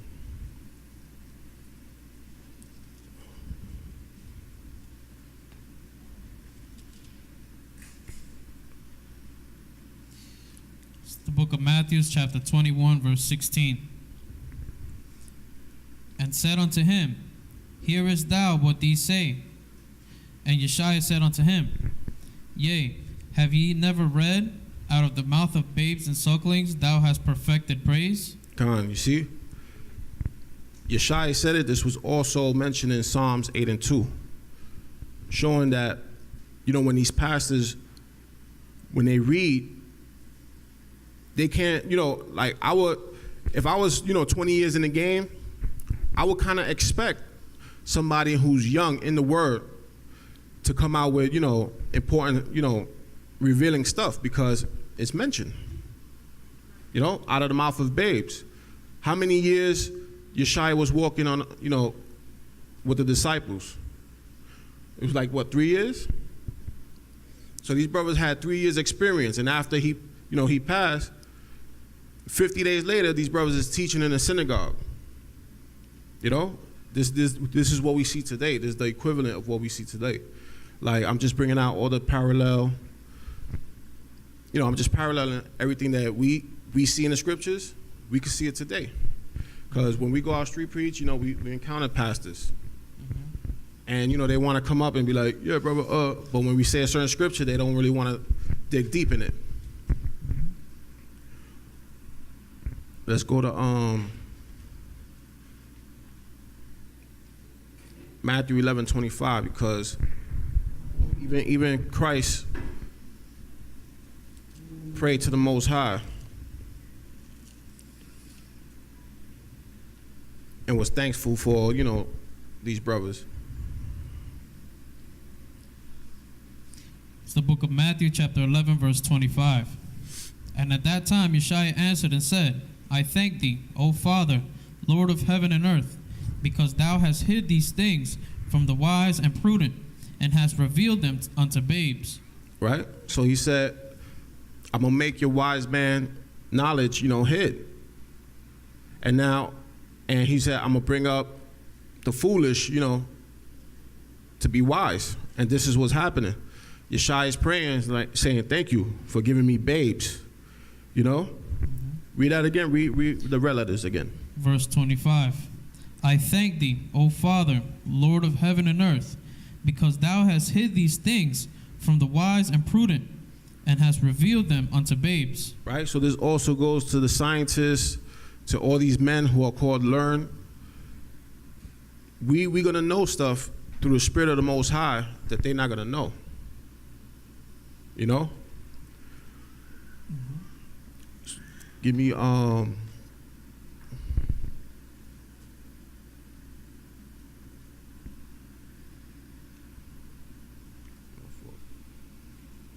Give me Psalms 131, 1 through 3, because this is the spirit we have to be in at all times, according to the scriptures. When it comes to the Most High's word, we can't be high-minded.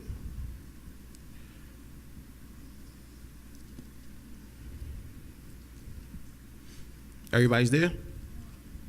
All right, read.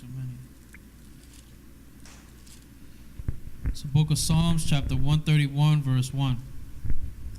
Lord, My heart is not haughty, nor my eyes lofty.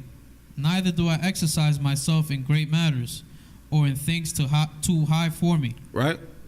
He said, my heart is not haughty. So showing you that even King David understood that it was from the heart. He said, it's not haughty, nor my eyes lofty. Neither do I exercise myself in great matters or in things too high for me. And we getting questions now of the eclipse, the lunar eclipse that's coming. And it's like, brother, that's too high for us. Don't even go into that. You know what I'm saying? Like, try to understand the milk first. And this, oh man, it's crazy. Keep reading out. Verse 2. Surely I have behaved and quieted myself as a child that is weaned of his mother. Right? So he humbled himself. Read.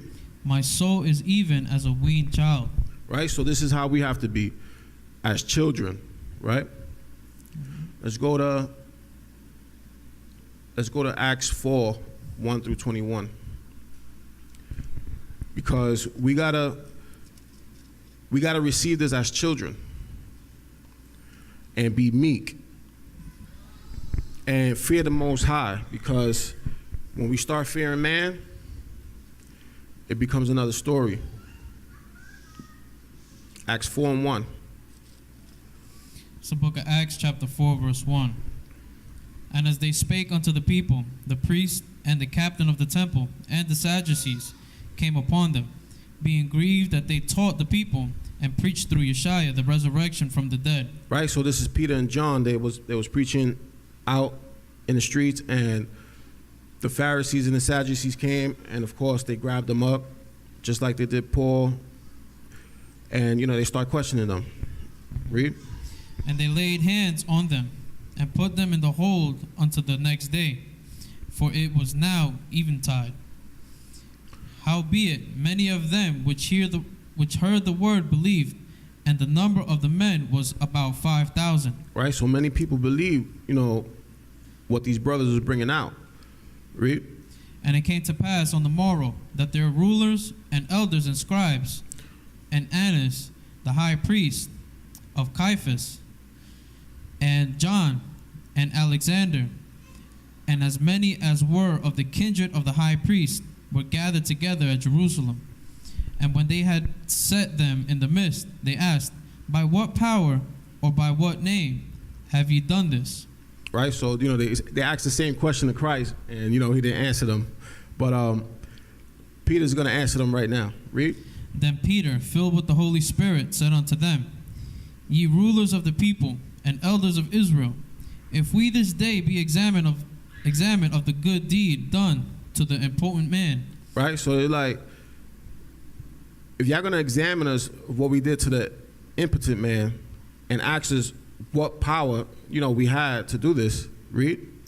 By what means he is made whole, be it known unto you all, and to all the people of Israel, and by the name of Yeshua Christ of Nazareth, whom ye crucified, whom the Most High raised from the dead, even by him doth this man stand here before you whole. Right, so it's through Yeshua Christ. And they said it loud and proud, right? Read. This is the stone which was set at naught of your builders, and is become the head of the corner. Neither is there salvation in any other, for there is none other name under heaven given among men, whereby we must be saved. Right, so there's no other name outside of Yeshua that's given that you can be saved. Only through his name. Read. Now when they saw the boldness of Peter and John, they perceived that they were unlearned and ignorant men. And there they go again, perceiving that these brothers was ignorant. Like, we can't perceive that. We can't do that ourselves. We can't perceive people to be ignorant. We always got to listen to people, because every person we encounter, we learn something from them every day. So we can't shun people just because they're not wearing, what we wear, or they're not doing what we do. I learn a lot from, Christians and other camps just by listening to them. but understanding what we deal with and, using wisdom. Read. They marveled, and they took knowledge of them, and they had been with Yeshua. And beholding the man which was healed standing with them, they could say nothing against it. But when they had commanded them to go aside out of the council, they conferred among themselves, saying, "What shall we do to these men? For that indeed a notable miracle hath been done by them." Right. So these brothers understand that they doing miracles, like they could see it. They know that these brothers is here healing, making people walk again. They notice it. Read. Is manifest to all them that dwell in Jerusalem, and we cannot deny it. And they cannot deny it. Read. But that is spread no further among the people. Let us straightly threaten them that they speak henceforth to no man in this name. So they didn't want it to be spread. They didn't want people to know that these brothers was doing miracles. They was preaching under the name of Yeshua, right? Mm-hmm. They didn't want the Messiah to get that power and people to understand, the truth. Read. And they called them and commanded them not to speak at all, nor teach in the name of Yeshua. But Peter and John answered and said unto them, Whether it be right in the sight of the Most High to hearken unto you more than unto the Most High, judge ye. Right, because we supposed to follow God, not man, right? Mm-hmm. Read. For we cannot but speak the things which we have seen and heard. So when they had further threatened them, they let them go, finding nothing how they might punish them, because of the people. For all men glorified the Most High for that which was done. So this passage right here is showing that the Pharisees was doing things because they would do certain things because they feared the people. They didn't fear the Most High. They was fearing what the people was going to say and do. The appearance was very, highly esteemed with them. They wanted, listen, I want to look righteous. So, if I kill these guys, it's gonna look funny. That's what they was big on. That's what we read in Matthew 23, the hypocrisy of the Pharisees. What verse you at? 22. 22?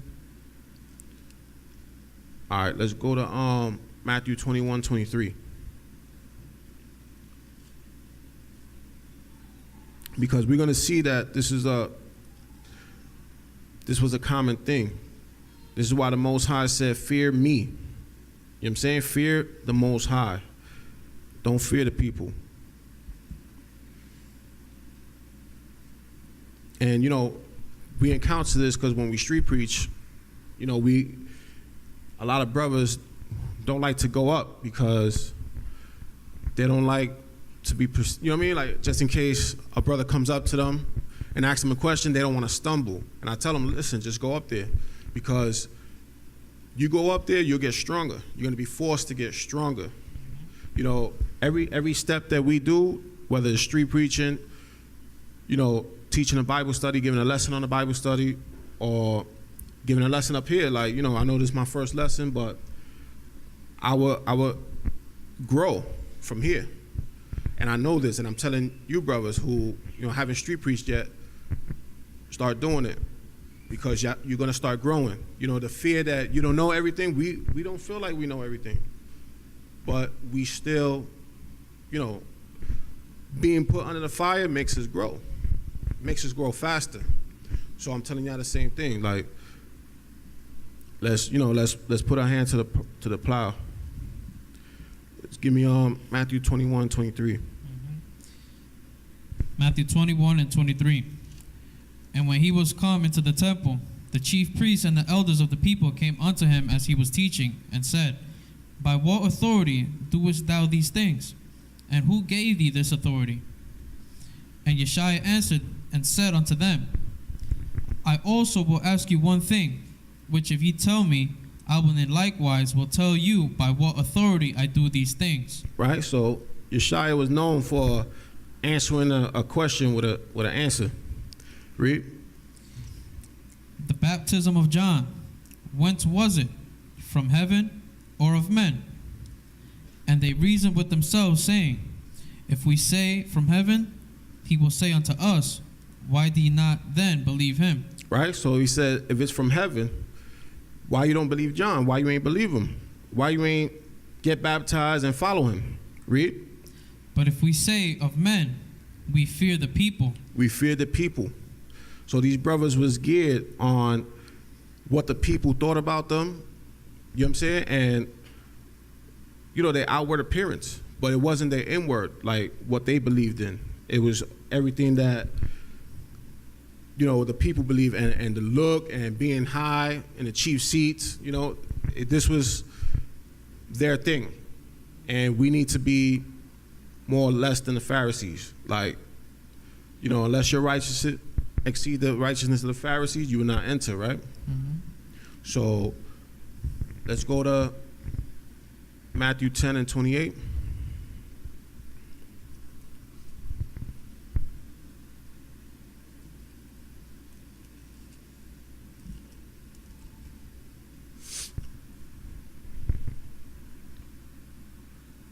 So book of Matthew chapter 10 verse 28.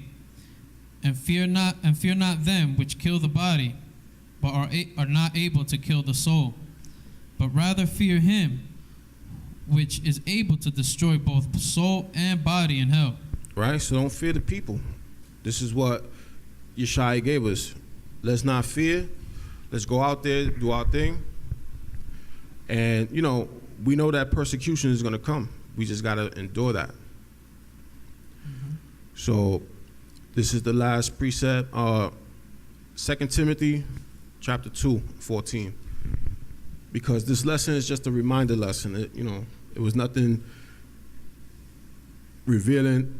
It's just to remind us that we got to stay within the inward man, in the spirit of the law, and not in the letter. You there, Hawk? 2 Timothy chapter 2 verse 14. Of these things put them in remembrance, charging them before the Lord that they strive not about words to no profit, but to the subverting of the hearers. Right? So read that again. Verse 14. Of these things put them in remembrance, charging them not before the Lord that they strive not about words to no profit. Right? So we're not supposed to be striving to words with no profit. We ain't supposed to be arguing back and forth with people about scriptures. Read. But to the subverting of the hearers. We got to be careful and always keep in mind that people are watching us. Because if we conduct ourselves in the spirit, they're going to see, you know what, I like these brothers, because these brothers, they held their own and they wasn't going all out, acting crazy. You know, one time we went out street preaching and we pulled out the speaker. And as soon as we pulled out the speaker, there was a Catholic evangelist and he started just wailing on us. You remember, right? And it was like, brother, we didn't even speak yet. You know, and it's like if you're the man of the Most High, you're supposed to be under control. Read. Verse 15. Study to show thyself approved unto the Most High, a workman that needeth not to be ashamed, rightly dividing the word of truth.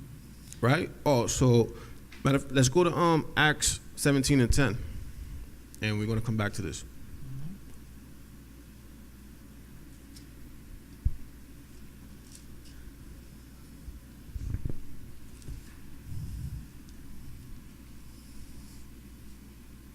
It's the book of Acts, chapter 17, verse 10. And the brethren immediately sent away Paul and Silas by night unto Berea. Right? So this is Paul. Paul was, you know, preaching the gospel throughout these cities, and the brothers sent them away from, I think it was Thessalonica, and he went unto the city of Berea. Read. who coming thither went into the synagogue of the Jews. Right? So he went into the synagogue of the Jews. Read. These were more noble than those in Thessalonica, in that they received the word with all readiness of mind. You see that? They received the word with all readiness of mind. And we should be the same way.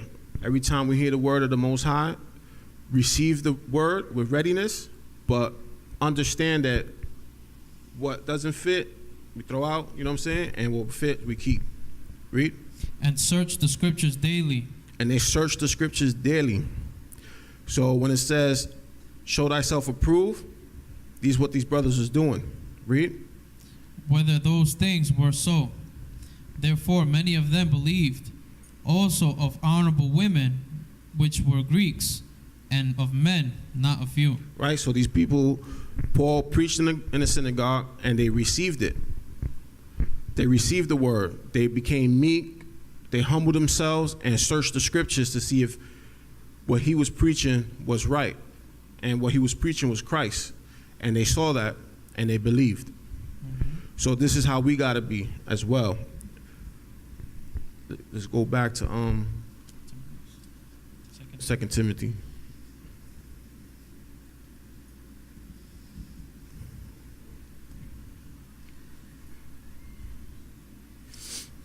It's 17. No, 16, right? Yeah. 16. 2 Timothy chapter 2, verse 16.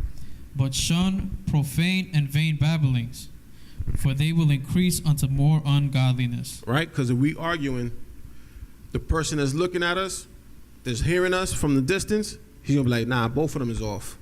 And he ain't going to listen to none of us. And the time that, we trying to bring out the truth, he's just going to turn a blind eye. Read. And their word will eat as doth a canker, of whom is Hymenaeus and Philetus. Right? And canker is gangrene. And these are two brothers that was in the church of Ephesus that, brought heresy in. Read. Who concerning the truth have erred, saying that the resurrection is past already, and overthrow the faith of some. Nevertheless, the foundation of the Most High standeth sure, having the seal. The Lord knoweth them that are his. Right? So the Most High knows who's his. When these brothers came in bringing this other doctrine of the resurrection, saying that it was past, they was dealt with. Keep reading out. And let everyone that nameth the name of Christ depart from iniquity. Right? So we all have to depart from iniquity. Jump down to 22. Flee also youthful lusts, and follow righteousness, faith, charity, peace, with them that are called on the Lord out of a pure heart. Right? So we have to flee also youthful love, right? The stuff that we loved when we was young. Mm-hmm. Right? And be men. And follow righteousness, faith, charity, peace, with them that call on the Lord out of a pure heart. Keep reading out. But foolish and unlearned questions avoid, knowing that they do gender strifes. Right? And the servant of the Lord must not strive, but to be gentle unto all men. So we got to be gentle unto all men.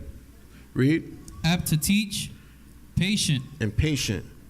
But we'll see brothers, street preaching, calling out, all type of abominations, saying all type of curses, And this is why, when I see this verse, this church, we follow that very well. One of the things that the pastor said that stood out was that he thought that we was going to be a rowdy group. But he said when he saw us, that we conducted ourselves, in a high manner. And that's something that stood out to him. And, I kind of was proud, when I heard that. And, it's pretty good. Read. Verse 25. In meekness instructing those that oppose themselves. Right? Instructing those that oppose themselves. Mm-hmm. If the Most High peradventure will give them repentance to the acknowledging of the truth. Right? Read that again. 25. in meekness, instructing those that oppose themselves. If the Most High peradventure will give them repentance to the acknowledging of the truth. Right? So it's up to the Most High whether they're going to wake up. We can't force it down their throat. Read. And that they may recover themselves out of the snare of the devil, who are taken captive by him at his will. Come on. Amen.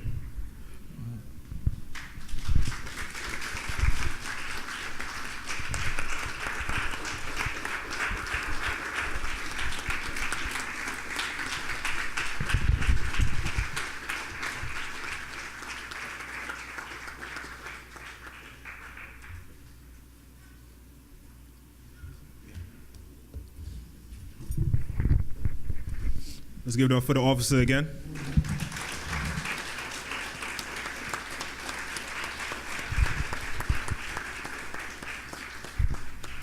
It's always good to review and get some more understanding exactly what the Most High needs us to do. All right? So we're gonna go on the scriptures a little bit, even more, for a couple of minutes. Let's go back to 2 Corinthians chapter 3. Since we're going back to reviewing, all right? Because I asked a couple of people, had they been exercising, I got one or three answers. It just don't make any sense to me, right? Let's go to 2 Corinthians chapter 3, verse 1. We're going to start there. 2 Corinthians 3 and 1. Do we begin again to commend ourselves? Or need we, as some others, epistles of commendation to you, or letters of commendation from you? Ye are our epistles written in our hearts, known and read out of men. Mm-hmm. For as much as ye are manifestly declared to be the epistles of Christ, ministered by us, written not with ink, right, but with the Spirit of the living power, right, not in tables of stone, but in fleshly tables of the heart. Right. And such trust we have through Christ to Godward. Not that we are sufficient of ourselves to think anything as of ourselves. So we not supposed to think that we could do everything on our own. We have to always put our trust onto the Most High. All right, continue. But our sufficiency is of the Most High, who also hath made us able ministers of the New Testament. So we are the ministers of the New Testament. All right, continue. Not of the letter, but of the Spirit. For the letter killeth, but the Spirit giveth life. All right, so somebody explain that to me. What that means? That the letter kill, but the Spirit give life. Anybody, brothers, sisters?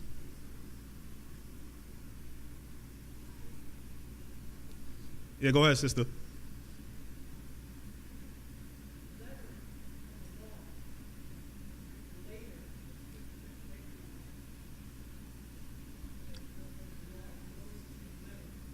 One second, let me get the mic for you. Somebody, the water, brother.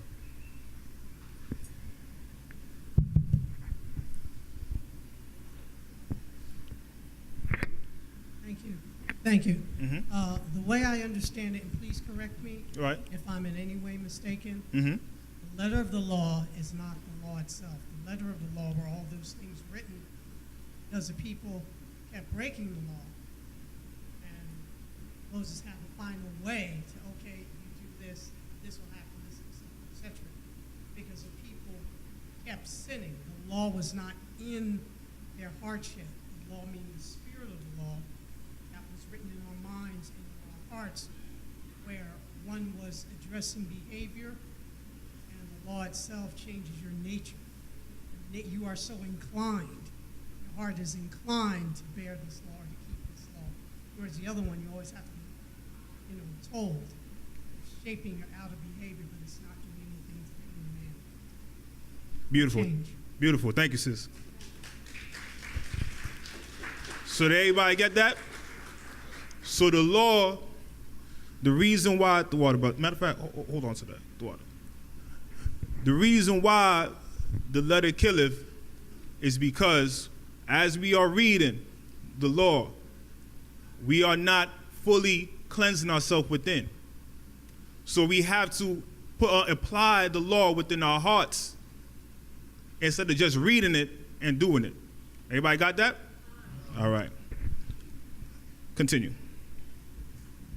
Verse 7. But if the ministration of death, written and engraved in stones, was glorious, so that the children of Israel could not steadfastly behold the face of Moses for the glory of his countenance, which glory was to be done away. Right? So, again, those that was written on stones, the stones were to be done away with eventually, because it was never meant to be written on stone. All right? Continue. How shall not the ministration of the Spirit be rather glorious? So, why shouldn't the Spirit be more glorious than the stone? The Spirit should be higher than the stones, right? Continue. For if the ministration of condemnation be glory, much more doeth the ministration of righteousness exceed in glory.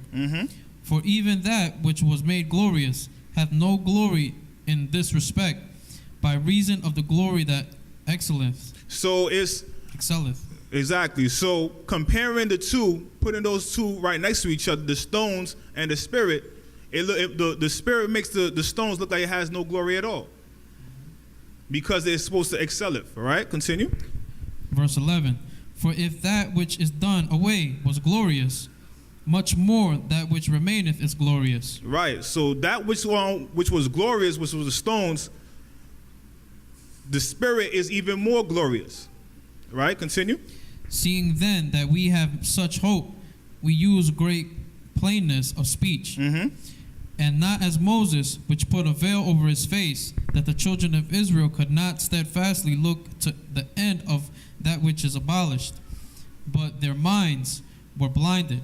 For until this day remaineth the same veil untaken away in the reading of the Old Testament, which veil is done away in Christ. So those who were in those times that were still reading the Old Testament, they didn't get the full understanding, because the veil was over that. They still had the veil over their heads and over their hearts. So this is the representation of the veil. This is the reason why that the men don't cover their heads, because we understand who the Son of the Most High is. It's revealed to us, so we don't need to put a veil over our head. It's the reason why men are not supposed to cover their heads if they believe in Christ. Those who don't believe in Christ, let them put the veil over their head. All right, continue. Verse 15. But even unto this day, when Moses is read, the veil is upon their heart. Nevertheless, when it shall turn to the Lord, the veil shall be taken away. Right. Now the Lord is that Spirit. Right. And which the Spirit of the Lord is, there is liberty. But we all, with open face, beholding as a glass the glory of the Most High, are changed into the same image from glory to glory, even as by the Spirit of the Lord. Con. So this let's go to chapter 4. I didn't put this in the lesson because I wanted to make it at least short as possible. Let's go to 2 Corinthians chapter 4, verse 1. It's a continuation of exactly what Paul was talking about. Therefore, seeing we have this ministry, as we have received mercy, we faint not. So, being that the veil is not over us, that we can actually see, the ministry was given to us, right? That we faint not. We don't have to be weak-hearted. We know the truth. We know who the Son of Most High is. We know what's going to happen after death. We know. Right? Continue. But have renounced the hidden things of dishonesty, not walking in craftiness, nor handling the word of the Most High deceitfully. Right. Continue. But by manifestation of the truth, commending ourselves to every man's conscience in the sight of the Most High. So in that time, a lot of people were handling, this is the reason why the prophets had to come during those times, because these people were handling the law deceitfully. They was doing it out of dishonesty. Right? Matter of fact, let's go to St. Matthew chapter 15.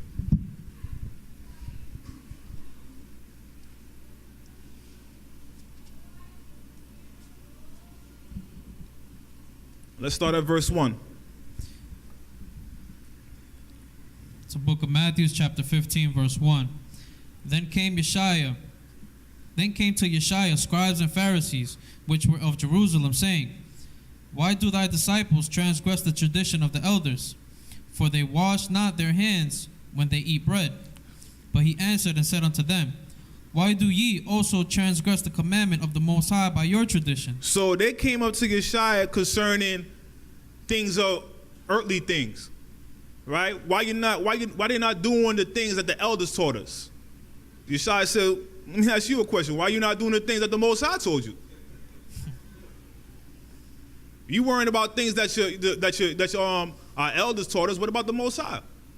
Right? Continue. Verse 4, For the Most High commanded, saying, Honor thy father and mother, and he that curseth father or mother, let him die the death. See that? So that's showing also well that a lot of people say that the law is done away with. Yeshua said, listen, this is what the Most High commanded for us that had to be done. Right? He said that the Most High commanded us to say, honor thy father and thy mother.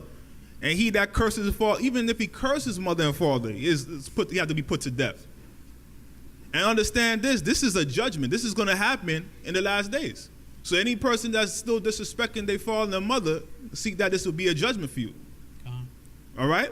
Continue. Verse 5, But ye say, Whosoever shall say to his father or his mother, It is a gift. So, but the Most High said that you're supposed to honor your father and mother. If you don't, that's death. But you saying if he disrespects his father and mother, it's a gift. Yeah, just give me a gift and everything will be all right. Right? Continue.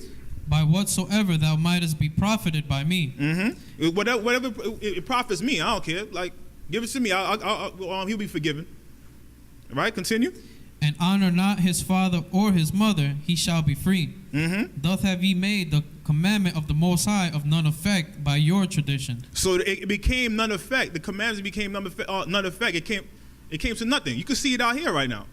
Now people not doing the commandments is because they don't believe it. They believe in the traditions. They don't make it into effect. That's why you see people, children in the train stations cursing their parents out, not even listening to them. Because they made it with none effect by their traditions. Oh, that's my children or my friends. No. You're not my friend. Let's get that straight. Right? Let's go back.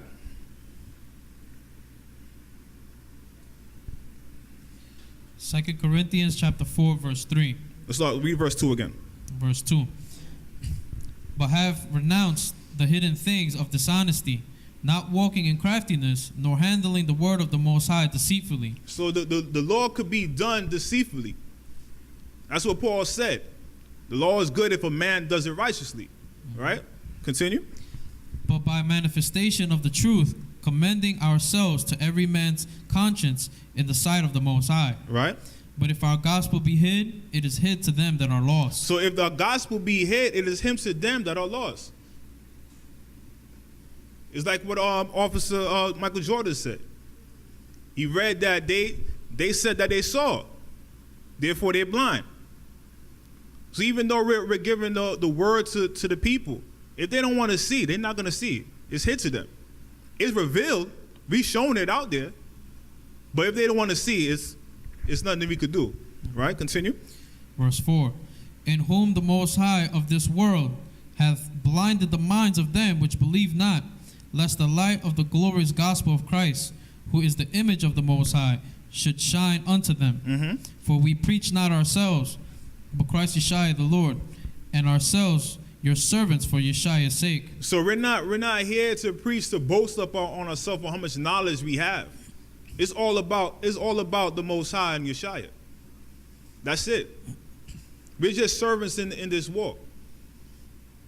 Right? Continue. For the Most High, who commanded the light to shine out of darkness, hath shined in our hearts, to give the light of the knowledge of the glory of the Most High in the face of Christ Yeshua. So you know that in Proverbs it says that the light is the Lord. So now the light is shining within our hearts because Yeshua showed us that. Right? Continue. But we have this treasure in earthen vessels. So we have this treasure in earthly vessels. This is talking about that seed that's been planted in us. Right? Continue. That the excellency of the power may be of the Most High, and not of us. Right. We are troubled on every side, yet not distressed. So having this understanding, we understand that things are gonna happen to us. Tribulation has to happen towards us. Because why? Because we're against this world. So he's saying we are troubled on every side. Read. We are perplexed, but not in despair. So he said that we are troubled on every side, yet not distressed. We are perplexed, but not despair. Continue. Persecuted, but not forsaken. Mm-hmm. Cast down, but not destroyed. So what this does, it gives us extra strength in our walk when we do the Spirit of the Lord. It's because he says that if we are if we are persecuted, we are not forsaken. Cast down, but not destroyed. Things are going to happen to us, but eventually the Spirit revives us to get back up and continue walking. Right? Continue. Verse 10. Always bearing about in the body of the dying of the Lord Yeshua, that the life also of Yeshua might be made manifest in our body. Mm-hmm. For we which live are always delivered unto death for Yeshua's sake, that the life also of Yeshua might be made manifest in our mortal flesh. So then death worketh in us, but life in you. We have the same spirit of faith, according as it is written, I believed, and therefore have I spoken. We also believe, and therefore speak. See that? So if we believe, that's what we have to do. We have to bring this forth. We should not be ashamed nor scared to let people know what we believe in. Right? Continue. Knowing that he which raised up the Lord Yeshua shall raise us also by Yeshua, and shall present us with you. Because it will be a time when we go out street preaching, it's going to be a lot of things going on that we might not even make it back home. We had to be aware of that. This is why Yeshua asked him, you think that you're ready to drink out of this cup? This is something that we got to think about. Going out and giving out the word is not no joking matter. It's not no joking matter. We are risking our life to go out there. But knowing that the same person that raised up Yeshua, he'll raise us up too. So we don't have to have any no fear about it. But just be aware about what's to come. Right? Continue. Verse 15. For all things are for your sakes, that the abundant grace might through the thanksgiving of many redound to the glory of the Most High. For which cause we faint not, but though our outward man perish, yet the inward man is renewed day by day. For our light affliction. Read verse 16 again. For which cause we faint not, but though our outward man perish. So, though the outward man is perishing, is being destroyed day by day, right? Mm-hmm. Hopefully hour by hour, soon, right? Mm-hmm. Continue. Yet the inward man is renewed day by day. Yet the inward man, while the flesh is decreasing, the spirit is coming up now, day by day. Right? Continue. For our light affliction, which is but for a moment, worketh for us a far more exceeding and eternal weight of glory. While we look not at the things which are seen, but at the things which are not seen.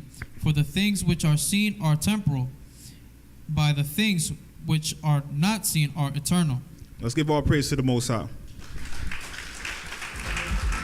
Don't believe the story they give you in your dumbed down schools concerning history. And it kills me when people, especially in America, claim that we need to get America back to its core principles of following the Bible. We need to really get our nation back. You tell me when America was ever under the Most High.